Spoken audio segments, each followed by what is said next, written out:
Astaghfirullah. Bismillahirrahmanirrahim. Assalamualaikum warahmatullahi wabarakatuh. Alhamdulillah, wassalatu wassalamu ala rasulillah wa ala alihi wa sahbihi wa mawalah wa la hawla wa la quwata illa billahi wa ba'd. Ma'asyiral muslimin yang dimuliakan Allah subhanahu wa ta'ala, kita tahu bahwa salah satu yang wajib diimani adalah beriman dengan adanya hari akhir. Dan hari akhir itu ada arkannya, ada rukun-rukunnya. Dan rukun-rukun hari akhir itu terdapat 5 perkara yang harus diyakini. Yang pertama, kematian wajib diimani karena kita pasti mati. Yang kedua, alam barzakh harus diyakini. Kemudian yang ketiga, alam mahsyar, bahwa kita akan dibangkitkan oleh Allah subhanahu wa ta'ala dan dikumpulkan. Kemudian yang keempat, hisab, balasan. Dan yang terakhir adalah al-jaza, kesudahan daripada manusia. Apakah dia layak masuk surga ataukah tidak layak masuk surga. Itulah gambaran beriman dengan hari akhir. Ma'asyiral muslimin yang dimuliakan Allah subhanahu wa ta'ala,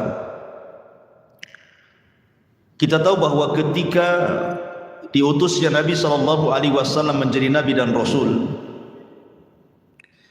disitulah mulai Israfil meletakkan ujung trompetnya dan siap meniup, menunggu izin dari Allah subhanahu wa ta'ala. Kenapa Israfil baru meletakkan moncong sangkakalanya saat diutusnya Nabi sallallahu alaihi wasallam? Karena Nabi kita adalah akhirul anbiya, akhir dari seluruh para nabi, dan kita adalah akhir al-umam, akhir dari seluruh umat. Artinya tidak ada nabi setelah Nabi Muhammad sallallahu alaihi wasallam dan tidak ada umat setelah umat Rasul sallallahu alaihi wasallam. Setelahnya kiamat. Makanya Nabi sallallahu alaihi wasallam ketika suatu hari tidak nyenyak tidur, tidak enak makan, merenung, sahabat heran dan bertanya.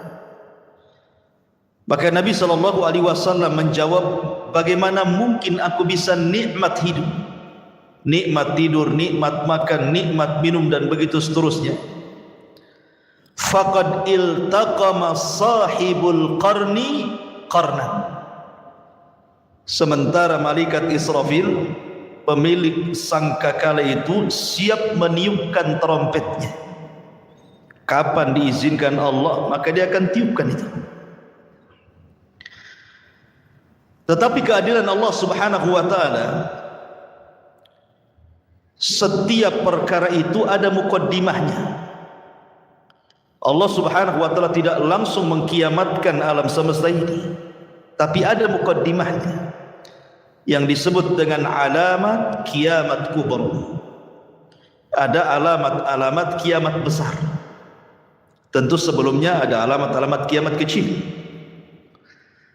Tapi mendekati kiamat ini yang muncul tanda-tanda alamat besar, dan itu jumlahnya 10 tanda. Kalau terjadi 10 tanda ini, maka habislah alam semesta. Secara ringkas, yang pertama munculnya Dajjal. Kemudian yang kedua, turunnya Isa ibn Maryam. Kemudian yang ketiga, munculnya Ya'juj wa Ma'juj. Ini 3 alamat pertama. Kemudian 3 alamat pertengahan, munculnya dukhan. Maksudnya dukhan itu asap yang tebal, yang sangat hitam pekat yang ada di langit. Kemudian setelahnya munculnya matahari dari arah barat. Kemudian setelahnya munculnya binatang dari perut bumi yang disebut dengan dabatun minal ard. Binatang melata bisa bicara, yang menstempel mukmin dan kafir. Ini 3 alamat pertengahan. Maka alamat yang terakhir 3 gempa. Gempa dari arah barat, gempa dari arah timur, dan gempa di Jazirah Arab, dan ditutup dengan api yang menggiring manusia dari Aden Yaman, dikumpulkan di Syam. Disitulah kiamat dibangkitkan. Inilah 10 tanda kiamat besar. Orang-orang yang beriman tidak akan merasakan tentang adanya kiamat besar, karena orang-orang yang beriman itu sebelum Israfil meniupkan sangkakalanya sudah diwafatkan oleh Allah Subhanahu wa ta'ala dengan cara dikirim angin yang sangat-sangat dingin, kemudian menerpa setiap ketiak orang yang beriman walaupun punya iman sebiji zarah, maka akan wafat dengan angin itu.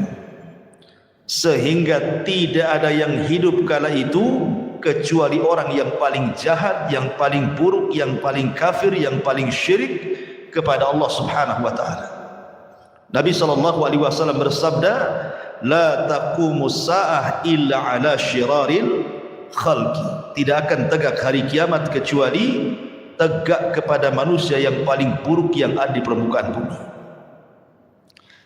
Ma'asyiral muslimin yang dimuliakan Allah Subhanahu wa ta'ala, ketika Allah Subhanahu wa ta'ala izinkan Israfil untuk meniupkan sangkakalanya, maka apa yang terjadi? Al-qari'atu mal qari'ah. Wa ma adraka mal qari'ah, yauma yakunun nasu kal farashil mabthus. Al-qari'ah itu adalah suara yang keluar dari trompet moncong sangkakala yang ditiup Israfil. Itulah al-qari'ah, diambil dari al-qar, suara yang bisa memecahkan gendang-gendang manusia, dan suara yang bisa mewafatkan semua manusia yang hidup kali itu. Maka sekali tiupan, dan itu menunjukkan kemurkaan Allah Subhanahu wa ta'ala, karena tidaklah mungkin Allah menghancur-hancurkan alam semesta kecuali karena kemurkaannya. Maka kiamat itu karena kemurkaan Allah Subhanahu wa ta'ala.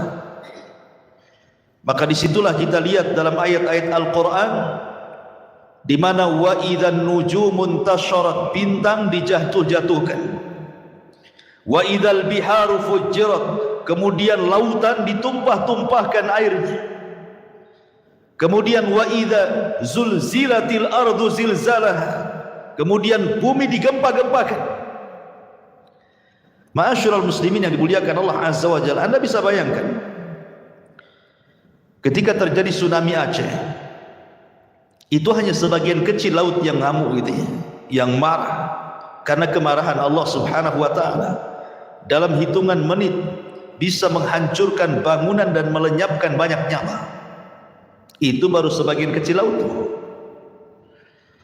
Ketika terjadi gempa di Jogja, dalam hitungan menit bangunan-bangunan roboh menimpa manusia, bangunan hancur, jiwa-jiwa melayang, dan begitu seterusnya. Begitu juga peristiwa gempa di Lombok, dan saya saksikan sendiri karena saya ke sana. Satu kabupaten rata dengan tanah. Ma'asyiral muslimin yang dimuliakan Allah Azza wa Jalla, ini bagian kecil dari bumi. Bagaimana karena Allah Subhanahu wa taala mengatakan idza zulzilatil ardu zilzalaha. Allah Subhanahu wa taala mengidhafahkan zilzal kepada ha, zilzalaha. Allah tidak katakan zilzalan. Kalau zilzalan artinya sekali gempa, boleh jadi di sini gempa, di situ tidak gempa. Tapi ketika zilzal kemudian diidhafahkan kepada ha yang kembali kata ganti ini kepada bumi, artinya satu bumi gempa.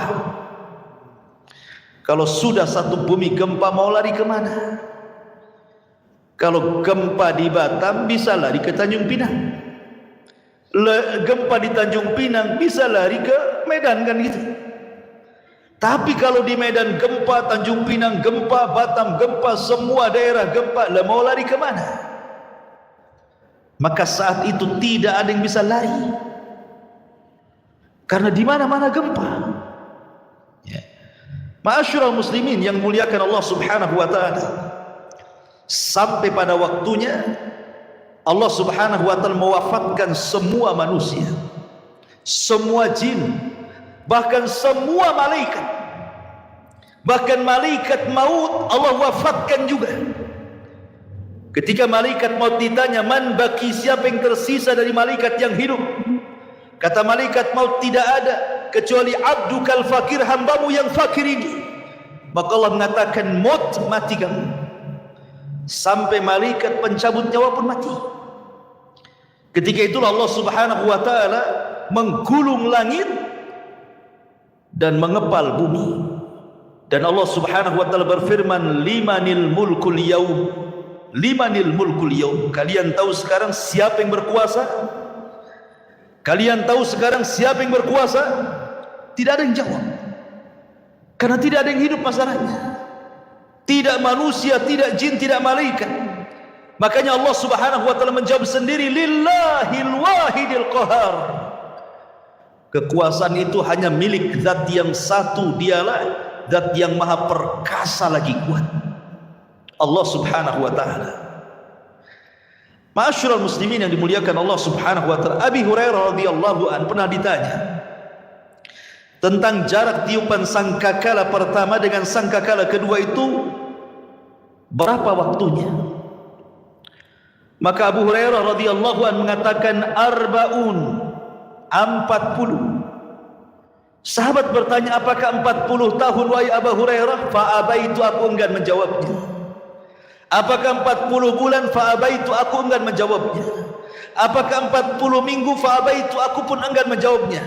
Apakah 40 hari? Fa'abaitu, aku pun enggan menjawabnya. Pokoknya di angka 40. Bisa 40 hari, bisa 40 minggu, bisa 40 bulan, bisa 40 tahun, wallahu a'lam. Tetapi disitulah Allah Subhanahu wa taala menghancurkan alam semesta sehancur-hancurnya.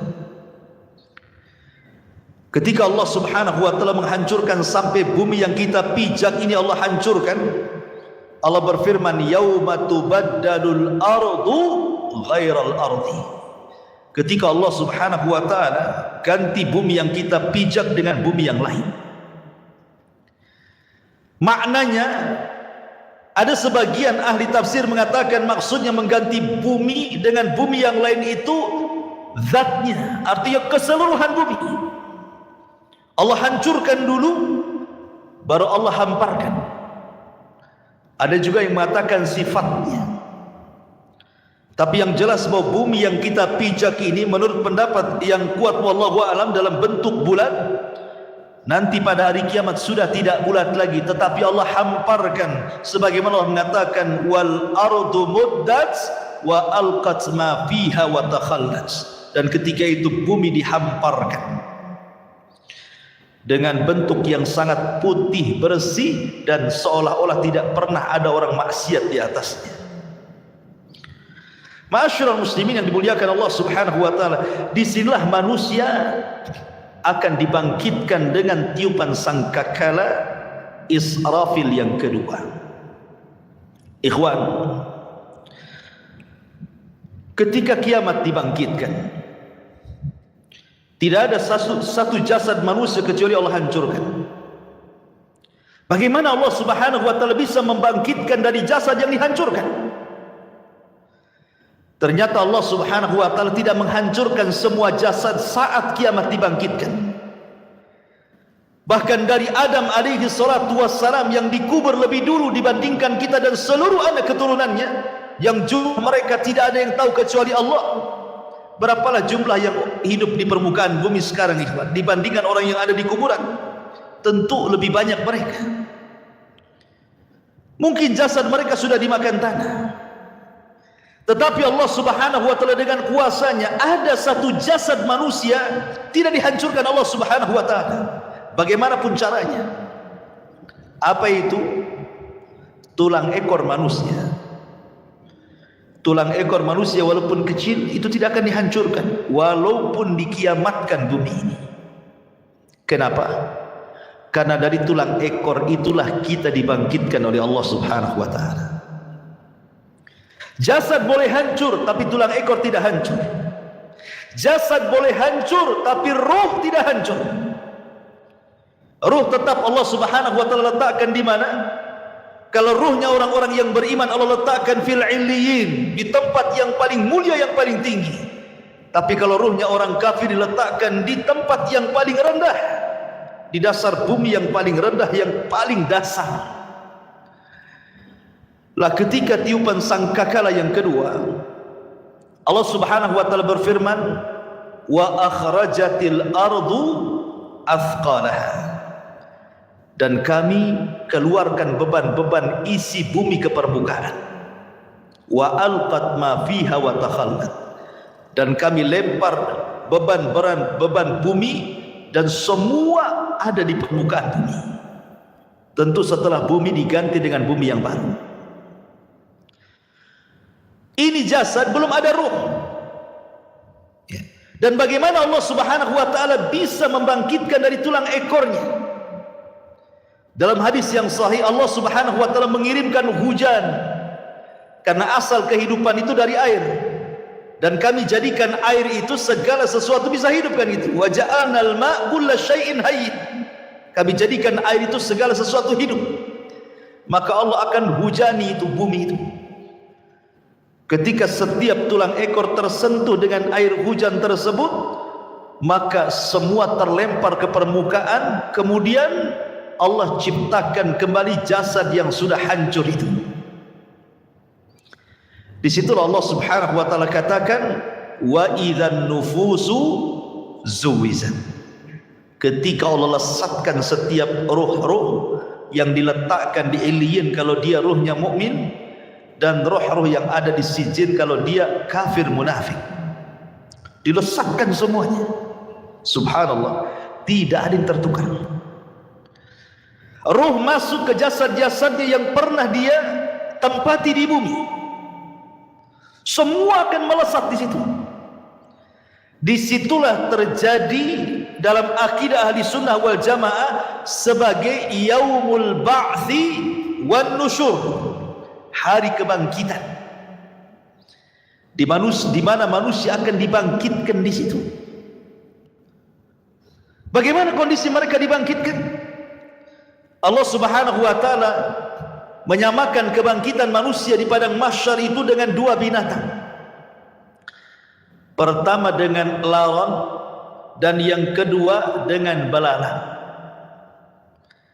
Adapun dengan laron, Allah Subhanahu wa taala berfirman, al-qari'atu mal-qari'ah wa ma adraka mal-qari'ah yauma yakunu an-nasu kal farash. Farash itu artinya laron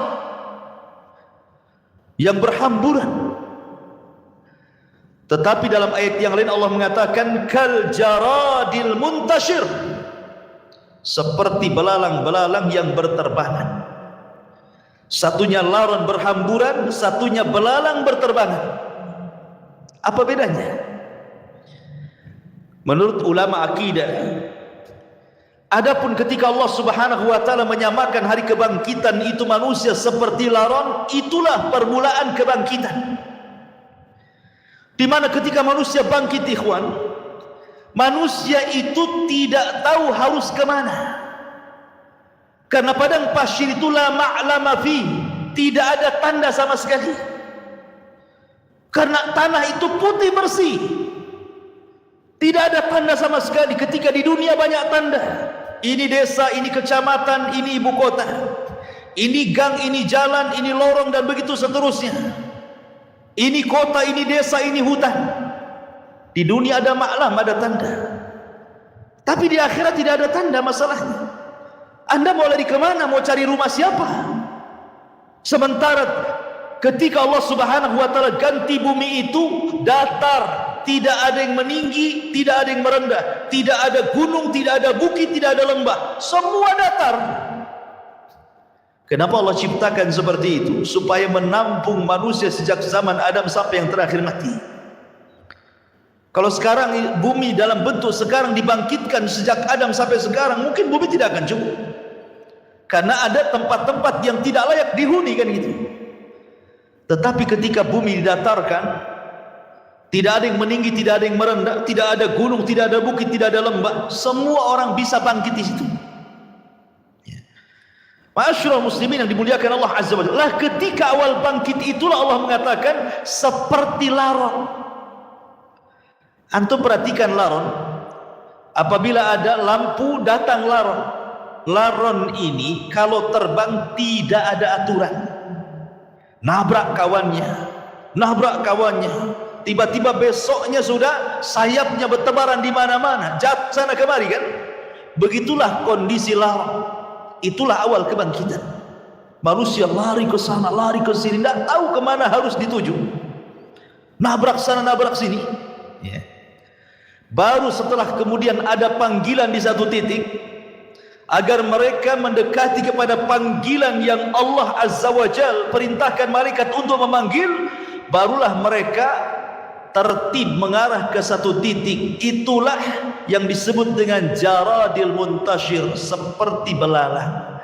Karena belalang ini kalau terbang bersama koloninya, dia jelas kemana arahnya. Makanya Allah Subhanahu wa ta'ala menyebutkan dengan dua binatang, belalang dan laron. Baru ke satu titik. Ma'asyiral muslimin yang dimuliakan Allah Subhanahu wa ta'ala, di sini ada peristiwa yang luar biasa. Saat terjadi kiamat, ikhwan, semua bintang dan galaksi dijatuhkan dan ditubruk-tubrukan, kecuali dua bintang yang tidak dijatuhkan. Pertama matahari dan bulan tidak dijatuhkan. Justru matahari yang tidak mungkin berjumpa dengan bulan. Karena ketika terbenamnya matahari muncul bulan, ketika bulan kemudian terbenam muncul matahari. Tidak mungkin bulan berjumpa dengan matahari. Tapi nanti pada hari kiamat Allah katakan wa jumi'asy syamsu wal qamar. Allah gabungkan matahari dan bulan jadi satu. Inilah makhluk yang Allah Subhanahu wa ta'ala kemudian diletakkan di atas kita 1 mil pada hari kiamat. Sampai rawi hadis ragu-ragu tentang bahasa mil dalam hadis itu. Apakah mil itu maknanya jarak? Ya, ada meter, ada kilo, ada mil. Ataukah mil itu alat untuk bercelak yang hanya 1 jengkal di atas kepala? Wallahu alam, kata perawi hadis ini. Anggaplah 1 mil itu di atas kepala itu maksudnya mil jarak. Itu saja ikhwatu fiddin sudah luar biasa panasnya, apalagi kalau di atas kepala. Padahal di dunia ini Allah Subhanahu wa ta'ala sudah berikan keadilan, kan? Di mana matahari diletakkan pada porosnya, disesuaikan dengan daya kehidupan manusia, sehingga manusia tidak terlalu kedinginan, tidak terlalu kepanasan. Allah letakkan persis di porosnya. Kalau seandainya matahari yang di porosnya ini mendekat sedikit ke bumi, terbakar bumi. Kalau seandainya matahari di porosnya menjauh dari bumi, bekulah bumi. Makanya Allah letakkan itu supaya tidak beku dan tidak terbakar, pas di tempatnya. Tetapi Allah Subhanahu wa ta'ala pada hari kiamat Allah kumpulkan matahari dan bulan. Walaupun kesudahannya matahari dan bulan ini kemana? Dimasukkan ke dalam jahannam. Sampai sahabat bertanya, Rasul, apa dosa matahari? Kenapa dimasukkan ke dalam jahannam? Maka Rasul mengatakan, dimasukkan matahari dan bulan bukan berarti dua makhluk ini berdosa, tidak. Tetapi ingin membuktikan bahwa keduanya bukan Tuhan. Biar para penyembah bintang di bumi, para penyembah matahari dan bulan tahu bahwa matahari dan bulan itu bukan Tuhan. Makanya dipendamkan ke neraka. Sehingga ahlun nar melihat matahari yang dipendamkan ke neraka, rupanya keduanya bukan Tuhan. Ya, memang bukan Tuhan. Makanya Allah mengatakan la tasjudu lisyamsi wala lilqamari wasjudu lillahi alladzi khalaqahunna in kuntum iyyahu ta'budun. Jangan sujud kepada matahari dan bulan, tapi sujudlah kepada yang menciptakan keduanya kalau kalian betul-betul beribadah kepada Allah Azza wa Jalla. Ma'asyiral muslimin yang dimuliakan Allah Subhanahu wa taala. Bagaimana manusia saat dibangkitkan? Nabi sallallahu alaihi wasallam bersabda, yuhsyarun nas yaumal qiyamah khufatan uratan ghurlan buhman. Aisyah radhiyallahu anha menceritakan, nanti pada hari kiamat manusia akan dikumpulkan khufatan, tanpa beralas kaki. Anda bisa bayangkan saat matahari di siang hari kemudian memanasi aspal yang ada di jalan-jalan. Coba Anda jalan tanpa alas kaki, rasakan panasnya. Atau di gurun pasir gitu ya. Bagaimana orang bisa berjalan di dunia saja tanpa alas kaki, bagaimana pula di akhirat matahari didekatkan. Begitu panasnya kaki ini ketika mijak bumi itu. Kemudian kata Rasul sallallahu alaihi wasallam, khufatan uratan, tanpa ada baju lengket di badan. Tidak pakai baju, tidak pakai celana. Tidak ada yang menyelimuti badannya, satu helai kain pun tidak ada di badannya. Bayangkan matahari dekat tuh. Kita saja ya kan itu ya, apabila telanjang di tengah matahari terik siang-siang itu panasnya luar biasa. Ini telanjang bulat. Kemudian kata Nabi sallallahu alaihi wasallam, khufatan uratan ghurlan, kembali tidak dikhitan. Waktu kita dikhitan, kita dibuang kulit, kemaluan kemudian entah berantah kulit itu. Tapi Allah akan kembalikan lagi ke setiap jasad manusia. Untuk apa? Lidiqqatil hisab, kata para ulama, supaya hisabnya betul-betul komplit.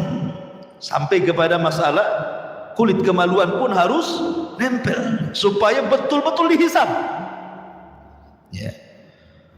Kemudian yang terakhir kata Rasul, ghurlan, tanpa bawa harta di badan. Artinya tidak bawa harta di badan itu ya tidak bawa apa-apa ya. Kalau di bumi nih antum pamannya safar bawa dompet gitu kan masih tenang lah tuh ya. Tetapi jangan lagi dompet, jangan lagi kartu ATM, pakaian pun tidak, celana pun tidak, celana dalam pun tidak. Lalu apa yang dibanggakan pada hari kiamat ikhwan? Itu menunjukkan bahwa Allahu aghniya wa nahnul fuqara. Allah itulah zat yang kaya, kita ini fakir ya. Karena nggak ada bawa apa-apa. Apa yang mau dibanggakan pada hari kiamat? Dibangkitkan tuh semua akan sama. Baik para raja yang dibangkitkan seperti itu, para menteri yang dibangkitkan seperti itu, orang-orang kaya yang dibangkitkan seperti itu, orang miskin juga sama, semua sama. Tidak ada yang dibanggakan pada hari itu di hadapan Allah Subhanahu wa taala, dan tidak ada yang disombongkan pada hari itu. Ma'asyiral muslimin yang dimuliakan Allah Subhanahu wa taala, ada sebuah hadis yang dikeluarkan Imam Muslim. Nabi sallallahu alaihi wasallam mengatakan, yub'atsu kullu 'abdin 'ala ma mata 'alaihi. Manusia akan dibangkitkan pada hari kiamat sesuai dengan kondisi saat dia mati. Walaupun sebagian ulama hadis mengatakan bahwa hadis ini maksudnya dibawa ketika sakaratul maut, bahwa manusia itu saat kematiannya disesuaikan dengan kebiasaan hidupnya gitu maksudnya. Kalau kebiasaan hidupnya dia baik, insya Allah akan diwafatkan dengan cara husnul khatimah. Kalau kebiasaan hidupnya jahat, bisa saja dia diwafatkan dalam su'ul khatimah. Tapi ada juga yang mengatakan dari kalangan muhadditsin bahwa hadis ini berbicara tentang kebangkitan. Manusia itu akan dibangkitkan sebagaimana saat dia mati. Makanya Nabi SAW, kenapa ketika orang-orang yang haji itu, yang masih menggunakan kain ihram, kemudian qadarullah meninggal, kata Nabi SAW, suruh dikafani dengan ihramnya kan? Karena dia akan bangkit pada hari kiamat dan dia akan menggunakan pakaian itu sambil mengucap labbaik Allahumma labbaik. Kemudian ketika Nabi SAW menguburkan para syuhada, mereka tidak dimandikan, tidak dikafankan, tidak disolatkan, langsung dimasukkan ke dalam liang lahat dengan pakaian mereka yang masih berlumuran darah, karena mereka akan dibangkitkan seperti itu dan darah-darah mereka menjadi saksi syuhada mereka. Dan saat dikubur, maka malaikat Munkar dan Nakir tidak akan bertanya soal siapa Tuhanmu, siapa nabimu, apa agamamu. Kenapa? Karena kata Nabi SAW, kafa, cukuplah bibariqatis suyuf, kilatan-kilatan pedang saat jihad, fitnah bagi dia, sehingga tidak ada fitnah kubur lagi. Ma'asyiral muslimin yang dimuliakan Allah Azza wa Jalla, bahkan pada hari kiamat Abu Sa'id Al-Khudri radhiyallahu anhu mengatakan, nanti pada hari kiamat ada orang-orang yang diseret dengan wajahnya. Subhanallah, kita di bumi berjalan dengan kedua kaki, tapi nanti saat dibangkitkan ada manusia-manusia berjalan kakinya di atas, kemudian wajahnya diseret, wajahnya di bawah, jalan dengan kepalanya. Sahabat bertanya, ya Rasulullah, wahai Rasul, kok ada orang yang seperti itu? Maksudnya kok bisa, bukankah di dunia dia berjalan dengan kakinya? Maka Nabi mengatakan, alaysa alladhi amshahu ala rijlaihi fid dunya qadiran ala an yamshiyahu ala wajhihi yaumal qiyamah. Kata Nabi SAW, bukankah ketika di bumi dia bisa berjalan dengan kedua kakinya? Siapa yang menjadikan dia bisa berjalan seperti itu? Allah. Maka sebagaimana Allah mampu menjalankan manusia di bumi dengan kedua kakinya, maka Allah pun mampu menjalankan dengan wajahnya pada hari kiamat. Dan mereka orang-orang kafir. Bahkan subhanallah, al-jaza min jinsil amal, ikhwan, balasan itu sesuai dengan amalannya. Ada manusia saat dibangkitkan itu kecil, ya. Di tengah manusia yang besar-besar, dia dibangkitkan seperti semut, sehingga dia harus terseok-seok menghindari langkah kaki orang yang lari ke sana kemari. Lihatlah semut kecil kan. Kalau seandainya kita melihat semut kecil kemudian kita jalan, terkadang ada semut yang kita injak. Jadi ada ketika dibangkitkan itu, manusia dibangkitkan seperti seekor semut kecil sekali. Dia harus terseok-seok ke sana kemari menghindari injakan-injakan manusia yang lari ke sana kemari. Siapa mereka? Mereka al-mutakabbirun, orang-orang yang sombong. Sebagaimana Nabi SAW bersabda tentang mereka, bahwa orang-orang yang sombong akan diciptakan seperti biji zarah pada hari kiamat. Mereka terseok-seok karena menghindari injakan kaki manusia yang besar itu. Kenapa Allah buat dia kecil? Karena ketika di dunia dia merasa besar, ya kan, orang sombong itu kan merasa besar ya. Maka Allah buat kecil pada hari kiamat. Ada juga ma'asyiral muslimin yang dimuliakan Allah Azza wa Jalla, ketika dia bangkit, dia kemudian terseok-seok kayak orang mabok, tidak tahu harus kemana. Dan mereka adalah para pemakan riba. La yakumuna illa kama yakumul ladzi yatakhabbathu syaitanu minal mas. Pemakan riba itu nanti bangkit pada hari kiamat seperti orang yang kesurupan, yang dimasuki setan ke dalamnya, oyong ke sana kemari. Ada juga kata Nabi SAW, orang yang dibangkitkan itu buta, padahal di dunia dia melihat, sehingga dia kemudian mengatakan, Rabbi lima hasyartani a'ma wa qad kuntu basira. Rabb, kenapa kau bangkitkan aku dalam kondisi buta? Dulu di dunia aku melihat. Maka Allah Subhanahu wa taala mengatakan, ya, karena engkau ketika di dunia melupakan ayat-ayatku, sekarang kulupakan kau buat buta, kata Allah Subhanahu wa ta'ala. Jadi macam-macam orang dibangkitkan itu. Ada yang berteriak-teriak memanggil-manggil Allah Subhanahu wa ta'ala, ya Rabb, ya Rabb, tapi Allah tidak memandangnya sama sekali. Ada orang-orang yang tidak akan pernah dipandang pada hari kiamat, bahkan tidak akan diberikan rahmat, bahkan sudah disediakan azab yang pedih. Subhanallah ikhwan, kalau sampai kita tidak dipandang oleh Allah Subhanahu wa ta'ala, berarti kita akan merasakan peritnya neraka jahanam. Siapa mereka? Kata Nabi SAW, salasatun la yukallimuhumullahu yawmal qiyamah wa la yuzakkihim wa la yanzuru ilaihim wa lahum adzabun alim. 3 orang tidak akan diajak bicara pada hari kiamat, tidak akan disucikan, tidak akan dilihat, bahkan azab sudah menunggu mereka.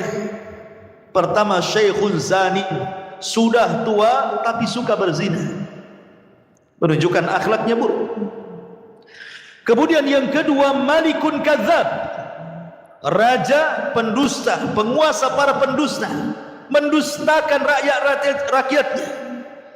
Wa'ilun mustakhbir, sudah miskin sombong pula dia. Kemudian juga Rasul mengatakan, salasatun la yukallimuhumullahu yaumal qiyamah. Ada juga orang-orang yang tidak akan diajak bicara oleh Allah Subhanahu wa ta'ala, tidak akan disucikan, tidak akan dilihat, bagi mereka azab yang pedih. Al-musbil, orang yang melembrehkan pakaiannya di bawah mata kaki. Al-mannan, orang yang suka mengadu domba ke sana kemari. Al-munfiq sil'atahu bil halifil kadhib, seorang pedagang untuk melariskan dagangannya berdusta dengan sumpah kepada Allah Azza wa Jalla. Mereka tidak akan diajak bicara, mereka tidak akan dilihat oleh Allah Subhanahu wa ta'ala.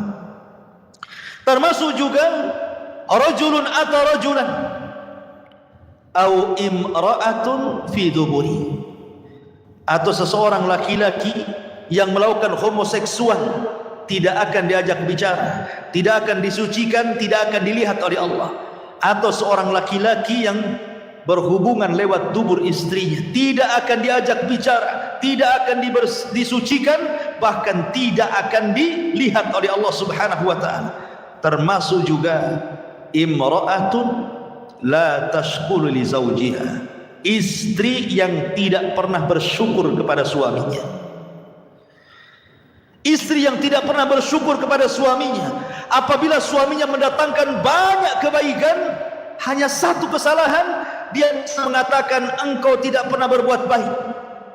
Bersyukur kepada suaminya. La yanzurullah ila imra'atin la tashkuru li zawjiha, Allah tidak akan melihat kepada seorang wanita yang tidak pernah syukur kepada suaminya.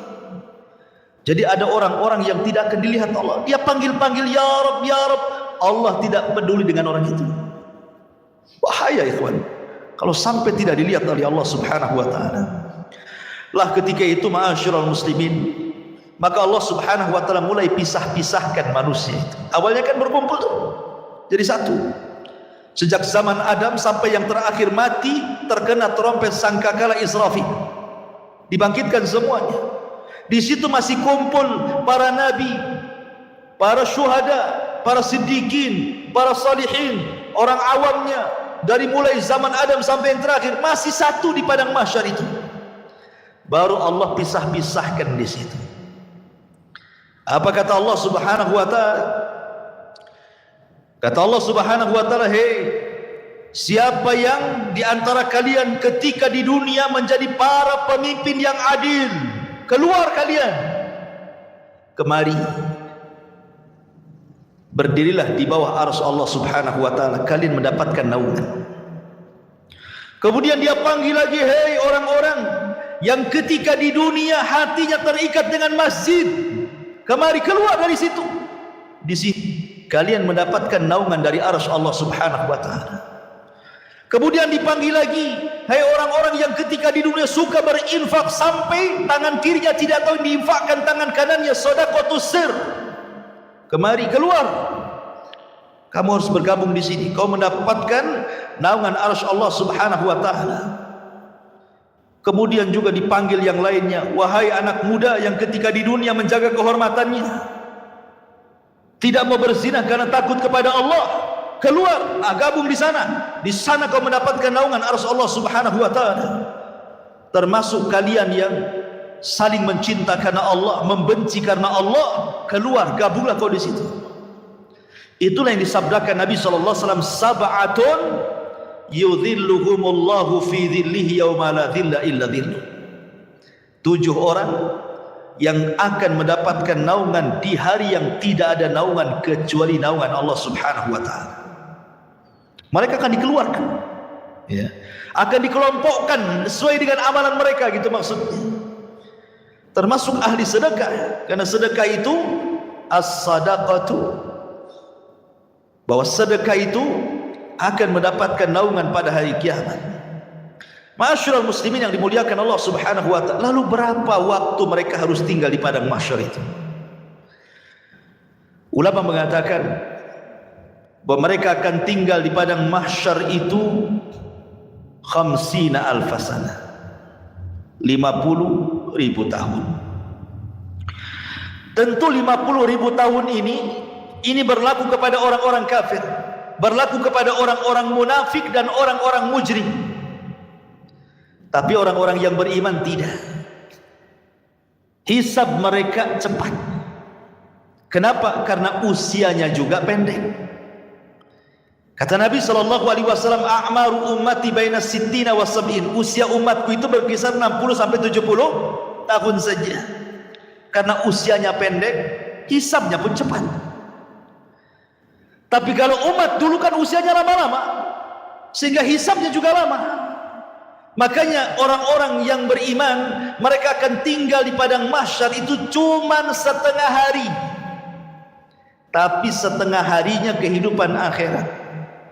Berapa setengah harinya kehidupan akhirat? Allah mengatakan, inna yauman inda rabbika ka alfi sanatin mimma ta'udun. Satu hari kehidupan akhirat bila dibandingkan dengan kehidupan dunia sama dengan 1000 tahun. Berarti setengah harinya 500 tahun. Jadi orang-orang yang beriman akan tinggal 500 tahun saja. Sementara orang kafir akan tinggal 50.000 tahun kehidupan akhirat, tinggal dikali 1000 tahun kehidupan dunia. Berapa lama mereka harus tinggal di situ, ya kawan? Begitulah Allah Subhanahu wa taala hendak mengadili mereka seadil-adilnya. Ma'asyiral muslimin yang dimuliakan Allah Azza wa Jalla. Jadi manusia itu dibangkitkan dengan berbagai macam gaya. Makanya Allah mengatakan ashtatan liyurau a'malahum. Ashtah, ya, ashtah itu artinya bangkitnya macam-macam. Ya, tadi ada yang buta, ada yang oleng gitu ya. Ada yang kepalanya di atas, kepalanya di bawah, kakinya di atas gitu ya. Ada yang kemudian pincang jalannya, macam-macam orang itu dibangkitkan. Kemudian habis itu dikelompok-kelompokkan, ahli sedekah dengan ahli sedekah, ahli Quran dengan ahli Quran, ahli solat dengan ahli solat, dan begitu seterusnya. Ma'asyiral muslimin yang dimuliakan Allah Azza wa Jalla. Disinilah banyak peristiwa yang akan dilalui. Apa saja peristiwa setelah kematian itu? Kalau boleh saya singkat, nanti saya bentangkan sedikit. Yang pertama sudah saya jelaskan, kebangkitan. Yang kedua, hasyar, pengumpulan manusia di padang mahsyar. Kemudian yang ketiga, al-haud, telaga. Manusia akan minum dari telaga. Kemudian yang keempat, syafa'atul uzma. Orang meminta syafaat kepada para nabi. Kemudian yang kelima, dimulai hisab. Kemudian yang keenam, barulah kemudian diterbangkan catatan. Baru ada yang mengambil dengan tangan kanan, tangan kiri di belakang punggungnya. Kemudian yang nomor 7, barulah ada mizan, timbangan. Kemudian yang nomor 8, barulah kemudian jahanam didatangkan, kemudian jembatan diletakkan di bawah jahanam. Di atas jahanam, bawahnya jahanam, itulah titian siratal mustaqim, jisrun mamdudun fawqa jahannam, sebuah titian bawahnya jahannam. Kemudian manusia akan lewat di titian itu. Kemudian yang nomor berapa? 9. Manusia akan kumpul di kontor. Disinilah akan terjadi kisos.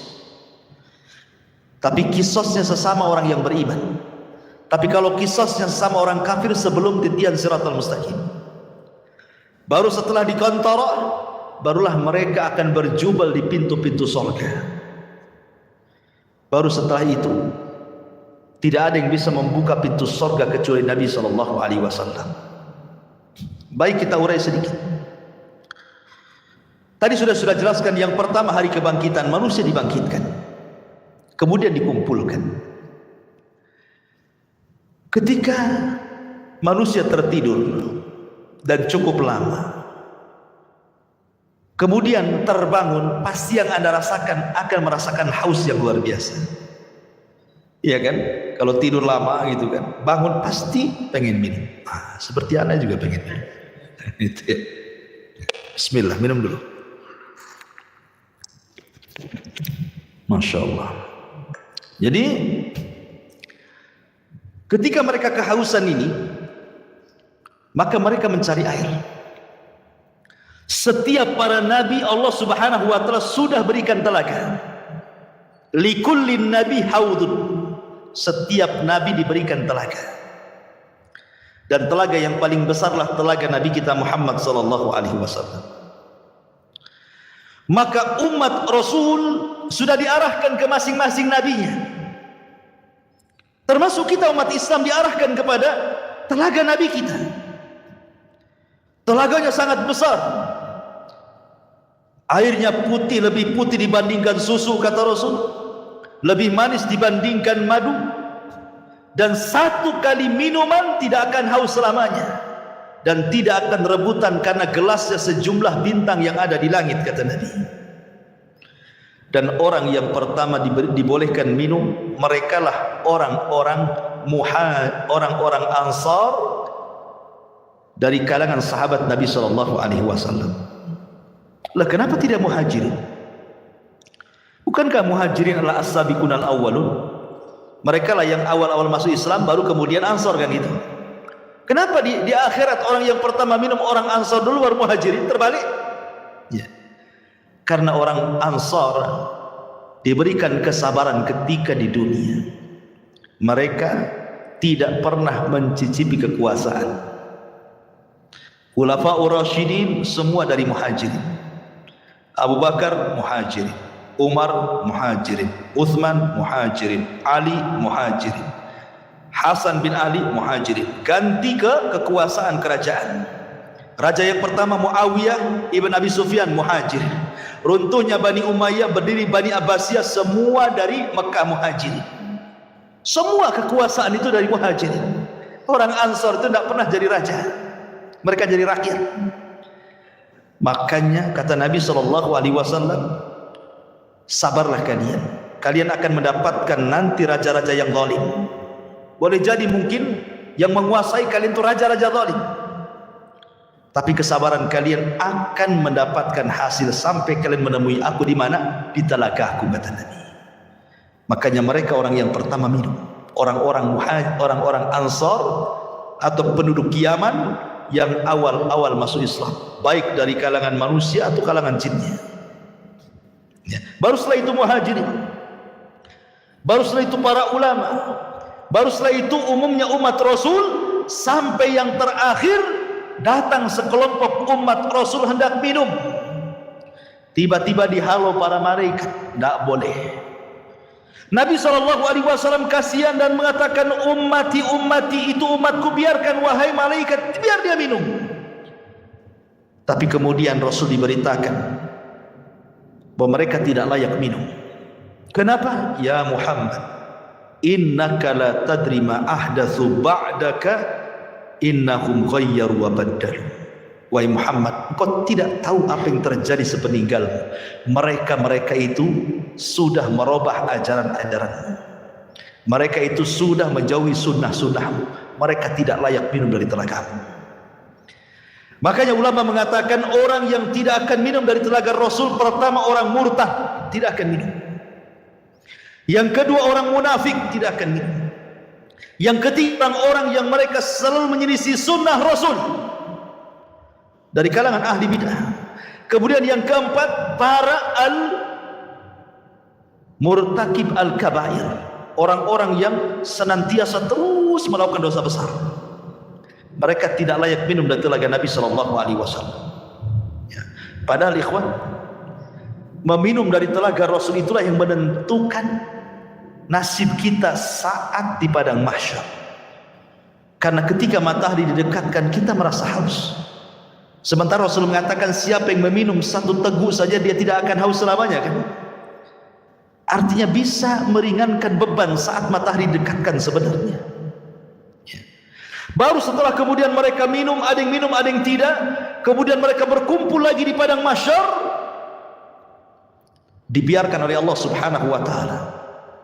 Dengan matahari didekatkan, kemudian keringat dicucurkan, sampai-sampai keringatnya membanjiri, sampai kalau seandainya ada perahu dijalankan, perahu bisa jalan di keringatnya. Karena ada yang tenggelam selutut, ada yang tenggelam sepusat, ada yang tenggelam sedada, ada yang tenggelam telinga, ada yang tenggelam betul-betul dengan keringatnya sesuai dengan amalannya. Ya, ma'asyiral muslimin, ini menakutkan karena kumpulnya mereka saja sudah menakutkan. Kenapa menakutkan? Karena ketika di kuburan saja mereka sudah takut. Kan kalau orang-orang yang beriman masuk kuburan itu dibentangkan surga, ya kan? Ketika dia sanggup menjawab pertanyaan malaikat, siapa Tuhanmu? Allah. Siapa Nabimu Muhammad? Apa agamamu Islam? Allah akan mengatakan dari langit, an sadaqa abdi, hambaku telah benar. Kalau begitu, bentangkan pintu dari surga, hantarkan makanan, hantarkan minuman, hantarkan pakaian, hembuskan angin dari surga supaya wangi kuburannya. Kan itu artinya dia bisa melihat surga di kuburan. Tapi orang kafir, munafik dan ahli dosa, ketika dia tidak sanggup menjawab apa kata Allah, sempitkan kuburan sesempit-sempitnya, kan itu. Kemudian bentangkan neraka di hadapannya. Makanya ketika kemudian terjadi hari kiamat, mereka sudah melihat neraka saat di kuburan tuh. Makanya mereka sudah ketakutan luar biasa. Dari situlah akhirnya kemudian ketika Allah biarkan saja di padang mahsyar seperti itu, mulailah orang-orang berakal di antara mereka datang kepada Adam. Ya Adam, anta abul bashar, kau ini bapak manusia. Isfa' lana ila rabbik, mintalah syafaat kepada Rabbmu. Ala tara ila ma nahnu fi, tidakkah kau iba kepada kami, lihat kondisi kami. Tapi Adam mengatakan tidak bisa, karena aku sudah pernah melakukan maksiat sehingga Allah murka, dan kemurkaannya tidak pernah terjadi sebelum dan sesudahnya. Sebaiknya kau kenuh saja, datang kepadanya. Sama juga jawabannya. Kata Nuh, sebaiknya kau datang kepada Ibrahim. Sama pula jawabannya. Tidak bisa juga. Kata Ibrahim, sebaiknya kau datang kepada Nabi Musa. Musa pun sama. Bahkan kata Musa, sebaiknya datang kepada Isa. Jadi antara Adam, Nuh, Ibrahim, Musa, Isa, semua mengatakan nafsi, nafsi, urus diri kalian, katanya. Kata Isa bin Maryam, sebaiknya kalian datang kepada Muhammad sallallahu alaihi wasallam. Maka mereka datang kepada Rasulullah. Baru Nabi SAW tidak menolak permintaannya dan mengatakan ana laha, kan ku coba, kata Musa. Maka Nabi SAW berangkat sendiri, kemudian mendekati arsy Allah, kemudian sujud di bawah arsy dengan sujud yang sangat lama. Kemudian Allah datang dan mengatakan irfa ra'saka ya Muhammad. Kata Allah Subhanahu wa taala, angkat kepalamu wahai Muhammad. Sal qul tusma, sal tu'ta, isfa tushaffa. Katakan kau didengar, minta kau diberi, mintalah syafaat, ku beri kau syafaat, kata Allah. Ini yang disebut dengan syafaatul uzma, syafaat khusus yang hanya diberikan kepada Rasul kita, tidak diberikan kepada para nabi. Dan orang yang paling bahagia dengan syafaat Rasul, kata Abu Hurairah radhiyallahu an dalam hadis Abu Hurairah, Nabi SAW bersabda, as'adun nas bi syafaati man qala la ilaha illallah. Orang yang paling bahagia dengan syafaatku, kata Rasul, adalah orang yang mengucapkan kalimat la ilaha illallah. Tentu bukan hanya lisan, artinya orang yang menegakkan tauhid, tidak melakukan kesyirikan. Yang sekarang lagi merebak para perdukunan itu syirik-syirik semua tuh. Ya, jangan percaya kepada mereka. Kalau harus percaya kepada dukun, percaya ke dukun urut kan ini. Jelas-jelas ngurut dia kan. Nah, ada mantranya yang ngurutnya. Dukun bayi, ya kan? Kalau dukun santet nggak usah percaya. Dukun ramal apalagi. Ya. Jadi ma'asyiral muslimin yang dimuliakan Allah Azza wa Jalla, setelah syafaat apa yang terjadi? Setelah syafaat ardul a'mal, Allah akan memperlihatkan amalan kita, ikhwan. Liyurau a'malahum. Allah akan perlihatkan amalan kita. Makanya ada hadis yang mengatakan nanti pada hari kiamat akan didatangkan manusia membawa pahala sebesar Bukit Tihamah. Coba bayangkan, Bukit Tihamah itu besar. Ya, lebih besar daripada Uhud, cuman lebih kecil daripada Uhud. Cuman kata Nabi, nanti pada hari kiamat ada orang bawa pahala sebesar Bukit Tihamah. Diperlihatkan amalannya besar sekali. Tiba-tiba kemudian amalan itu dihilangkan. Gara-gara apa? Karena orang itu suka bermaksiat sendirian. Dia bermaksiat sendirian. Kok bisa maksiat sendirian? Nah, inilah alat maksiat sendirian. Ini alat maksiat sendirian. Cukup saya dan handphone saja. Itu maksiat sendirian, dalam kamar sendirian, nyumpet apa antum ya? Entah lagi nyebar hoax di situ. Copy paste hoax, ya kan? Itu apalah yang dilihat di situ. Ya. Waktunya sholat masjid aja situ kan. Ini maksiat sendirian. Nanti ada orang pada hari kiamat pahalanya sebesar gunung Tihamah. Rupanya setelah diperlihatkan itu saja, tiba-tiba dihilangkan. Kemudian ditanya kenapa dihilangkan? Itulah akibat maksiat sendiri, kesendirian tadi. Ada juga orang yang datangkan, masya Allah, di dunia ahli sedekah. Ahli sedekah.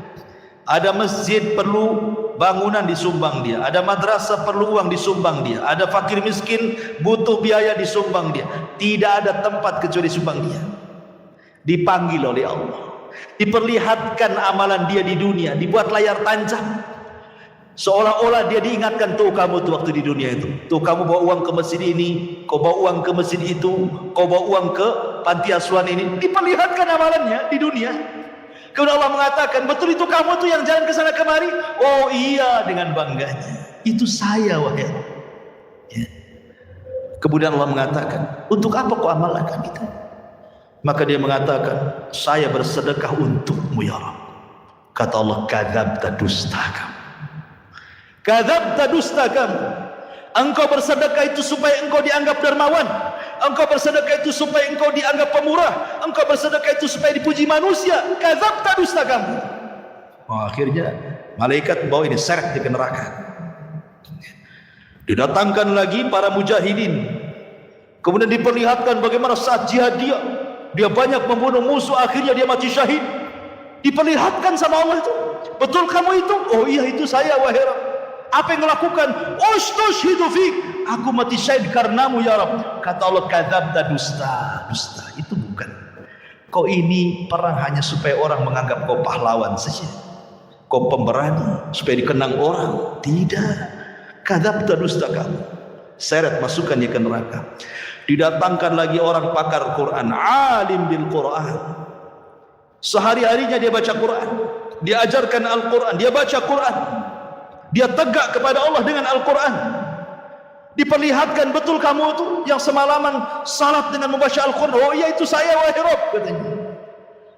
Untuk apa kau lakukan? Oh, qara'tu fikal Quran, aku baca Quran untukmu ya Rabb. Kadzabta, dusta kamu membaca Quran itu supaya manusia menganggap kau qari, ahli pakar Quran. hebat dalam Quran, dan begitu seterusnya. Kadzabta, dusta kamu, syahidkan neraka. Jadi ada orang-orang yang diperlihatkan amalannya, itu disebut ardul a'mal namanya. Baru setelah ardul a'mal masuk pada perkara hisab. Ikhwan, hisab ini mencakup pertama orang kafir, kedua orang munafik, ketiga orang yang beriman. Adapun orang kafir ada yang mengatakan tidak dihisab. Apa yang mau dihisab? Amalannya sudah lebur-lebur. Makanya Allah mengatakan a'maluhum karamadin istaddat bihi, amal mereka sudah habis, lunas di dunia saja nggak diterima. Lalu apa yang mau dihisab? Ada yang berpendapat tidak akan dihisab orang kafir, langsung ke jahanam. Tapi ada juga mengatakan tetap dihisab, hanya sekedar formalitas untuk menunjukkan keadilan Allah Subhanahu wa taala. Orang munafik lebih jahat dibandingkan orang kafir. Maksudnya munafik i'tiqad ya, bukan munafik amal. Apa bedanya munafik i'tiqad dengan amal? Kalau munafik i'tiqad itu zahirnya Islam, hatinya kafir. Jadi dia masuk Islam dengan badannya, keluar dari Islam dengan hatinya. Tapi kalau munafik amal ini masih muslim, dia hanya meniru sifat munafik. Kalau ngomong dusta, kalau janji khianat, itu munafik amal namanya. Beda ya. Dia tidak dikeluarkan dari Islam. Jadi munafik yang dikeluarkan dari Islam itu yang mendohirkan Islam, menyembunyikan kekufuran, seperti orang-orang orientalis dan begitu seterusnya ya. Kan ada orang-orang misionaris yang ingin memurtadkan kaum muslimin, pura-pura masuk Islam gitu ya. Adapun hisabnya orang-orang mukmin ada dua. Ada yang disebut dengan hisaban yasira, mudah hisabnya. Ada yang disebut dengan hisaban asira, sulit hisabnya. Apa bedanya? Kata Nabi SAW, hisab yang mudah itu, orang ini akan ditanya oleh Allah Subhanahu wa taala semua apa yang dilakukan dia di dunia, tetapi dia tidak diwajibkan untuk menjawab, hanya mengiyahkan saja. Betul kamu zina? Iya. Betul kamu rampok? Iya. Betul kamu ini? Iya. Betul kamu itu? Iya. Betul kamu sholat? Iya. Betul kamu puasa? Iya, gitu saja. Ya.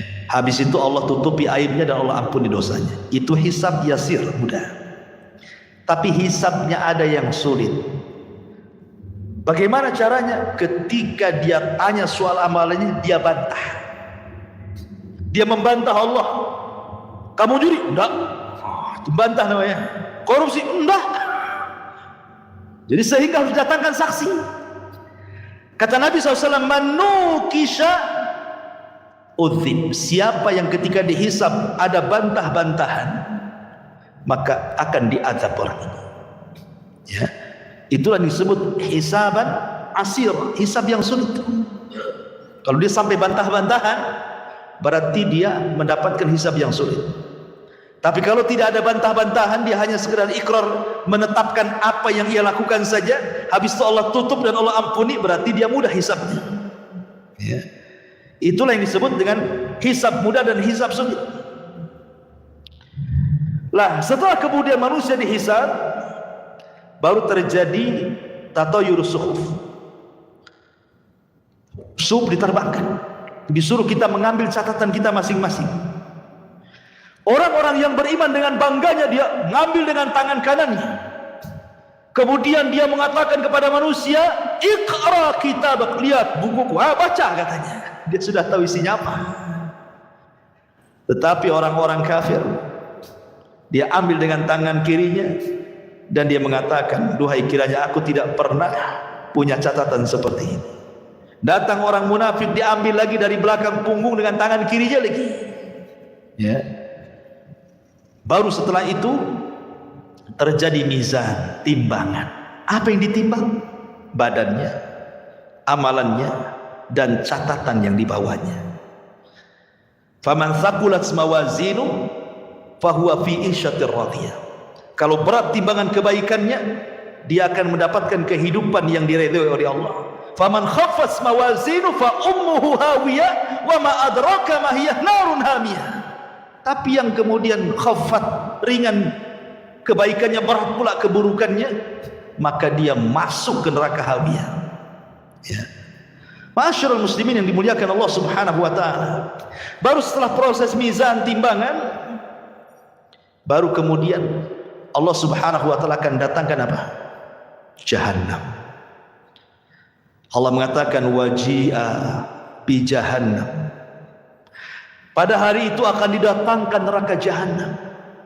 Waji'a bi jahannam yauma idzin yatadzakkarul insan. Ketika jahannam dihadirkan, barulah ingat manusia, kenapalah di dunia saya seperti itu. Kemudian malaikat akan datang bersaf-saf, wal malaku saffan saffa. Disitulah Allah Subhanahu wa taala akan datang dan akan mengajak bicara satu persatu hamba-hambanya. Ada yang diajak bicara, ada yang tidak diajak bicara, sebagaimana sudah saya jelaskan tadi. Ya. Baru setelah itu titian dibentangkan, jisrun mamdudun fawqa jahannam. Jadi akan diletakkan semacam jisr itu jembatan. Ya. Yang Nabi SAW katakan tentang masalah jembatan ini, kalau boleh saya ringkas, jembatan ini amat sangat licin. Jembatan ini menggelincirkan. Jembatan ini memiliki besi pengait yang sangat besar. Jembatan ini mudah terpeleset karena bukan lurus tetapi berbelok-belok dan bergerak. Jembatan ini lebih halus dibandingkan rambut, lebih tajam dibandingkan pedang. Ya, jembatan ini akan membelah telapak kaki manusia, sehingga tidak semua orang selamat dari titian ini. Lah ketika jembatan ini dibentangkan, kemudian Allah mengatakan wasiqal ladzina kafaru ila jahannama zumara. Allah langsung masukkan orang kafir, tidak pernah masuk titian orang kafir itu, langsung dimasukkan ke dalam jahannam. Sehingga yang tersisa cuma dua, mukmin dan kafir. Lalu Allah berikan cahaya untuk modal melewati titian itu. Ada yang seperti kilat atau di ujung saja. Ada yang seperti kuda balap atau di ujung saja. Ada yang seperti pelari kencang atau di ujung saja. Ada yang jalan, ada yang merangkak, ada yang jatuh bangun, begitu seterusnya. Karena ada kalalib di situ, ada kait mengait, ya, yang ujungnya seperti duri dan akan menghantam siapa saja. Kemudian kalau sudah terlempar dari jisr itu, dari titian itu, maka akan sampai di dasar jahannam itu setelah 70 tahun. Karena Rasul yang mengatakan, ketika ada suara dor gitu kan, Rasul mengatakan di hadapan para sahabat, tahu nggak kamu suara apa itu? Sahabat nggak tahu. Itulah batu yang dilempar dari atas titian setelah 70 tahun baru sampai sekarang dasarnya katanya. Naudzubillah. Ya. Ma'asyiral muslimin yang dimuliakan Allah Azza wa Jalla. Baru setelah kemudian mereka bisa menyeberangi titian, ada yang berhasil, ada yang tidak. Sampai di sini lelahnya? Tidak, masih lelah lagi. Ada namanya kontor. Kontor itu tempat kisos. Ingat, kontor itu hanya bagi orang yang beriman saja. Tapi kalau kisosnya antar orang kafir atau orang mukmin mendolimi orang kafir atau orang kafir mendolimi orang yang beriman, itu sebelum titian. Karena orang kafir tidak mungkin naik ke titian. Jadi kalau ada orang Islam mendolimi orang kafir, terjadi kisos di sini. Kalau ada orang kafir mendolimi orang kafir, terjadi kisos di sini. Termasuk juga binatang akan dikisos. Sampai Rasul mengatakan, binatang yang bertanduk dengan binatang yang tidak bertanduk, yang ketika di dunia ditanduk sama binatang yang bertanduk, akan didatangkan tuh, dicabut tanduknya, kemudian diletakkan ke yang tidak bertanduk. Allah mengatakan, tanduklah dia sebanyak dia menanduk kamu di dunia. Disaksikan oleh manusia itu kisos kepada binatang itu, semua akan dikisos. Ya. Yang buaya makan kambing gitu ya. Kemudian harimau makan kancil, semua akan terjadi kisos. Tapi selesai kisos, selesai hisab, apa kata Allah? Kuni turaba, jadilah kalian tanah. Maka binatang-binatang itu semua jadi tanah. Orang-orang kafir menyaksikannya, tiba-tiba mereka mengatakan, ya laitani kuntu turaba. Duhai kiranya aku jadi tanah seperti binatang itu, katanya. Mungkin tidak, mustahil. Ya. Lah ini kalau kisosnya Sebelum titian ini bagi orang-orang kafir, sementara kisosnya orang-orang yang beriman setelah titian. Inilah yang dikenal dalam hadis Nabi SAW sebagai hadis muflis namanya. Hadis orang bangkrut. Kata Nabi, atadruna mal muflis hadil ummah? Tahu enggak kamu orang bangkrut di antara umatku ini? Sahabat ya polos saja, orang bangkrut ya orang gulung tikar, usahanya kolab, enggak punya dinar, enggak punya dirham. Oh, itulah orang bangkrut kata Nabi. Bukan. Orang bangkrut itulah orang yang datang dengan pahala salat, pahala puasa, pahala zakat, pahala-pahala lain-lainnya. Di satu waktu dia pernah mendolimi si fulan, mencaci maki, memukul si fulan, menumpahkan darah si fulan, mengambil harta si fulan, dan begitu seterusnya. Di sini terjadi antara barter pahala dan dosa. Jangan ke situ dulu kan, sini. Dulu kau memukul saya. Mana pahala? Diambil pahalanya. Mau pergi lagi ke pintu surga, tunggu dulu. Dulu kamu mencaci maki saya, sini pahala. Berangkat lagi, tunggu dulu. Dulu kau yang menginjak kaki saya. Tunggu dulu. Akhirnya banyak orang yang minta pahala dia, habis pula pahalanya. Ketika habis pahalanya, masih ada juga, ingat gak? Dulu kau yang ambil uang saya. Sini pahalanya. Saya tak ada pahala. Tak apa kau tak ada pahala, aku punya dosa, nih dosaku ambil. Begitu kan? Datang lagi. Dulu kau pernah menzalimi saya, mana pahalamu? Tidak punya. Nggak apa-apa, nih dosaku ambil. Bayangkan coba. Makanya Rasul mengatakan orang ini disebut orang bangkrut. Kalau ibarat pedagang itu modal habis, hutang pula numpuk. Orang ini habis pahalanya diberikan orang, dosa pula ditanggung dia, gitu maksudnya ya. Makanya disebut bangkrut orang ini. Kalau masih tersisa pahalanya, ada kesempatan masuk surga. Kalau tidak, dicemplungi lagi ke neraka. Di sini terjadi kisos, ikhwan, antar orang yang beriman. Bahkan yang mengeri adalah kisosnya pembunuhan. Karena awal yang pertama dihisab oleh Allah itu, kalau hak manusia adalah masalah darah, dan itu ketika proses hisab itu, yang pertama kali hak manusia adalah darah. Tapi kalau hak Allah salat, yang pertama dihisab kalau hak Allah adalah salat. Tapi kalau hak hamba masalah darah. Kata Abdullah ibn Abbas radhiyallahu anhu, orang-orang yang dibunuh itu akan membawa kepala, tangan kirinya diambil kepalanya. Jadi dia berjalan tanpa kepala. Walaupun ketika di dunia dibunuhnya bukan dipenggal kepalanya, mungkin diracun, mungkin dicekik, mungkin diapa gitu ya, mati. Tapi nanti pada hari kiamat orang-orang yang dibunuh tanpa kepala berjalan menghadap Allah, dan tangan kirinya membawa kepalanya sambil bercucuran darah di lehernya. Kemudian tangan kanannya membawa pembunuhnya dihadapkan kepada Allah. Kemudian dia mengatakan, ya Rabb, sal hada lima qatalani. Ya Rabb, tanya orang ini, kenapa dia sampai membunuh? Tanya, ya, karena pembunuhan itu kan sebagaimana sabda Rasul nanti di akhir zaman, al-qatil la yadri fi ma qatal wal maqtul la yadri fi ma qutil. Orang yang membunuh bingung kenapa dia bisa membunuh, orang yang dibunuh lebih bingung lagi kenapa saya bisa dibunuh. Karena dalam Islam itu aturan bunuh membunuh sudah ada, qisas, atau dia berzina dan sudah menikah, atau karena dia murtad, jelaskan begitu ya. Tapi gara-gara rebutan parkir bunuh-bunuhan, gara-gara waris bunuh-bunuhan, gara-gara masalah sedikit utang piutang bunuh-bunuhan, ini akan terjadi kisos. Dan kisos ini akan diulang. Walaupun di dunia kisos ini berlaku, tetap akan diulang. Karena yang namanya kisos itu belum memuaskan sebuah keadilan, walaupun sesuai dengan syariat Islam. Apalagi tidak sesuai dengan syariat Islam. Yang sesuai dengan syariat Islam saja tidak memenuhi keadilan. Contoh, si A membunuh si B, yang satu preman, yang si B ini orang soleh.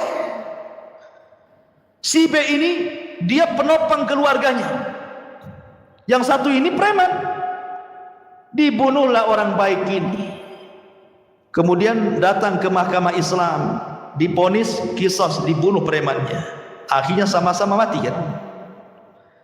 Tapi bagi keluarga belum ada keadilan. Ini yang mati orang baik. Ya, ketika dia sudah meninggal, akhirnya terputuslah nafkah ke keluarganya. Ini yang preman dibunuh lagi, yang keluarganya nggak suka dia preman, biarkan aja dia mati kan.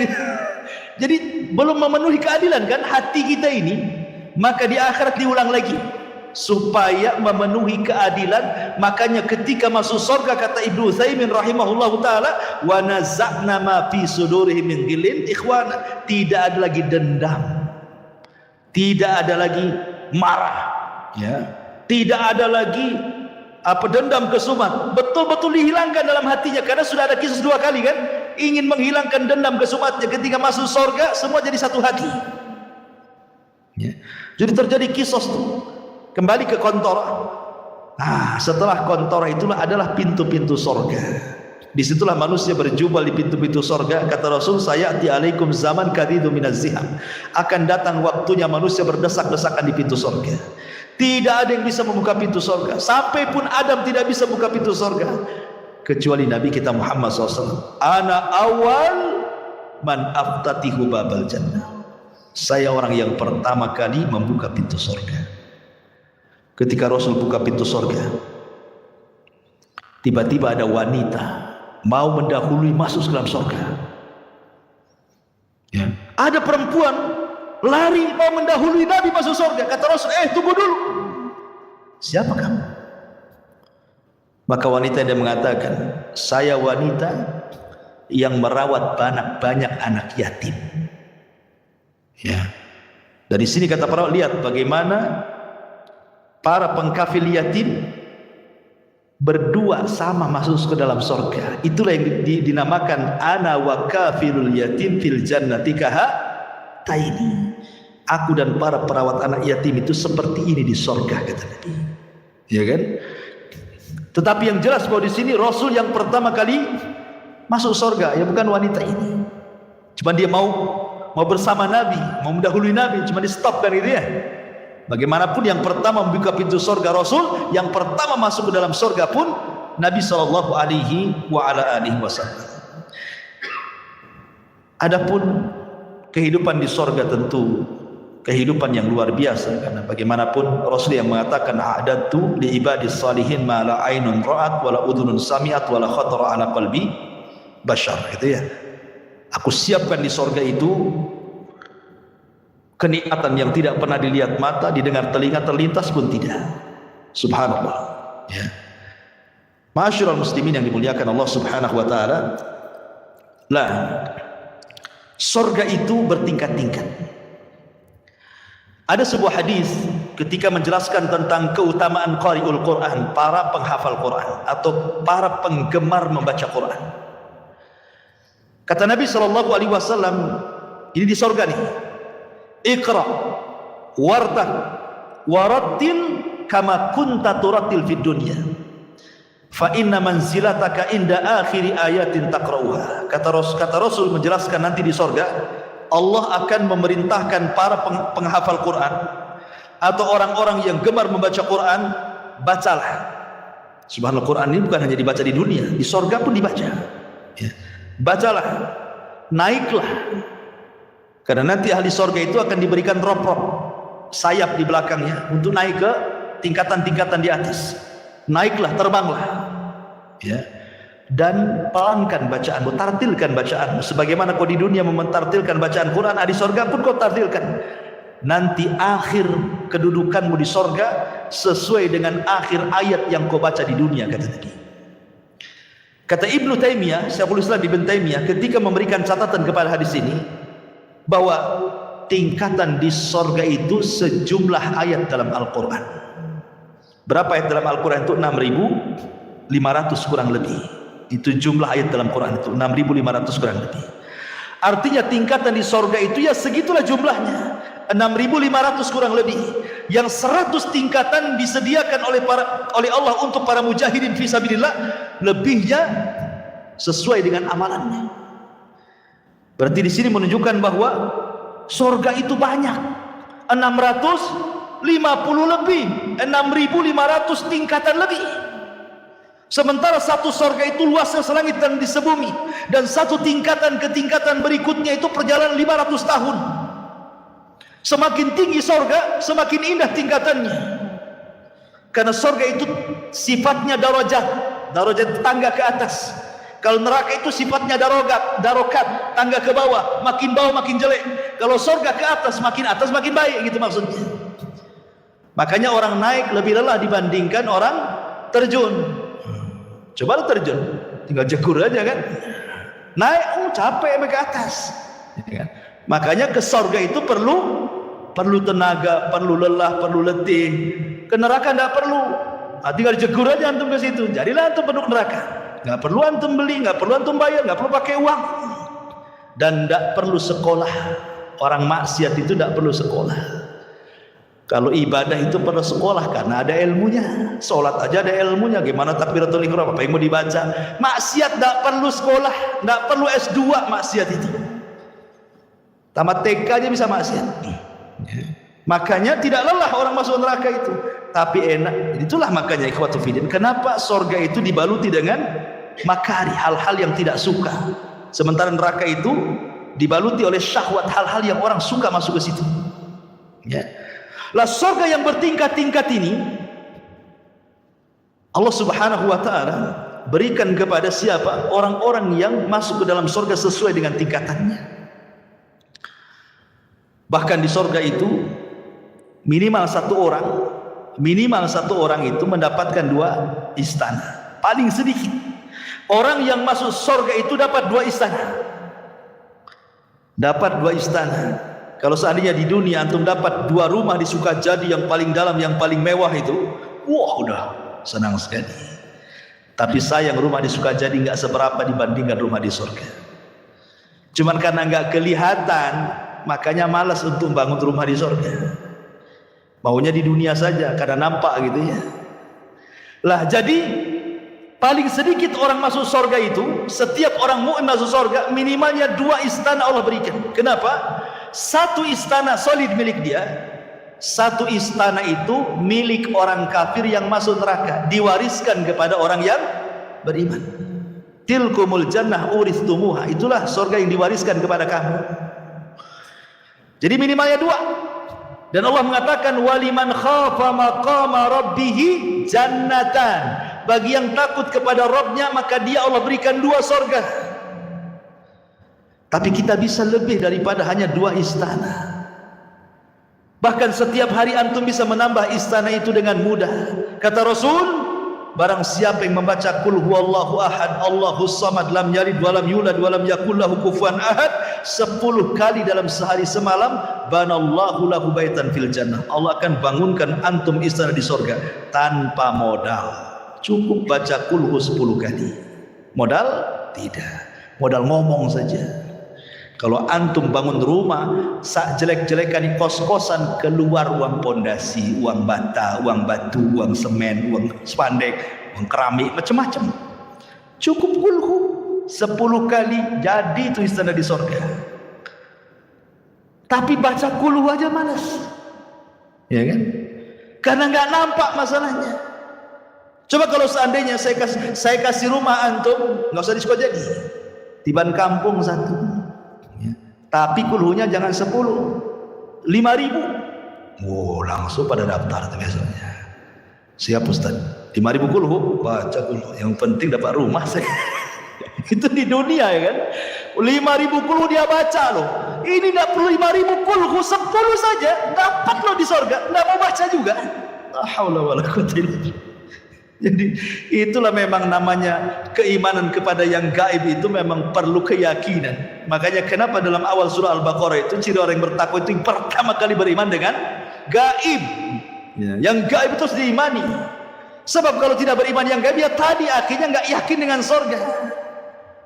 Bukti nggak yakin dengan sorga, Allah pilih amalan-amalan yang bisa membangunkan istana di sorga, nggak juga orang tertarik. Ada bangun masjid nih. Kan bangun istana di surga tidak harus 1 masjid dia bangun. 1 sak semen pun jadi itu antum bangun rumah di surga. 1 keping keramik pun jadi. 1 lonjor besi pun jadi. Enggak juga nyumbang. Oke, ini modal Ustaz, saya tidak ada duit. Ya tadi yang nggak modal ya kulhu itu 10 kali, tak ada modal itu aja masih susah baca kulhu. Atau yang nggak modal lagi, salat duha 12 rakaat, kata Rasulullah, banallahu qasran fil jannah. Siapa yang salat duha 12 rakaat, Allah bangunkan istana di surga. Nggak juga antum salat duha. Lalu apa lagi? Masyaallah muslimin yang dimuliakan Allah, banyak amalan-amalan nggak modal. Itulah karena kurang yakinnya kita dengan perkara gaib itu. Tapi kalau soal perdukunan yang gaib-gaib yakin tuh. Datang dia, tolong cek tangan saya, nasib saya ini gimana, masa depan usaha saya lancar atau enggak nih. Yakin dengan gaib yang satu ini. Masyaallah muslimin yang dimuliakan Allah Azza wa Jalla. Jadi surga yang bertingkat-tingkat itu, maka tingkatan tinggi semakin baik semakin baik. Dan ingat, surga itu bukan hanya sekedar istana. Di situ juga ada view-nya, ada sungainya, ada tamannya, ada roof-roofnya, ada bahkan ada kamar terbuat dari kaca. Bayangkan, terbuat dari kaca, ghuraf namanya. Kamar itu persis terbuat dari kaca. Yura dhahiruha batinuha. Orang dalam melihat keluar, orang luar melihat ke dalam. Ya bahasa kita rumah kaca lah. Kan sekarang kan lihatlah rumah-rumah minimalis itu kan cantik tuh kalau dikasih kaca itu kan. Di mana tuh ghuraf itu? Di atas. Kalau kita ini di dunia bangun satu bangunan di atas, harus ada tiang dari bawah nopang tuh. Di surga tak ada. Tak ada tiang, ya gitu saja kamar. Ustaz, gimana saya kesananya katanya. Antum pikir antum di surga kayak apa? Terbang antum ke sana. Karena semua binatang di surga itu, jangankan kita, binatang di surga semua terbang. Makanya bahasa Quran itu lahmi thair. Thair itu artinya burung. Daging burung gitu ya. Jadi semua binatang itu kata para ulama terbang di surga itu. Tidak ada binatang melata kayak di bumi itu berjalan tidak ada, semua terbang. Antum aja terbang. Masyaallah muslimin yang dimuliakan Allah. Intinya bahwa kalau cerita tentang surga nggak ada habisnya. Kita akan terhayal ke sana. Kalau cerita neraka sudahlah Ustaz, sekali aja lah. Takut gitu. Subhanakallah bihamdika asyhadu an la ilaha illa anta astaghfiruka wa atubu ilaik. Allahu ta'ala. Assalamualaikum warahmatullahi wabarakatuh.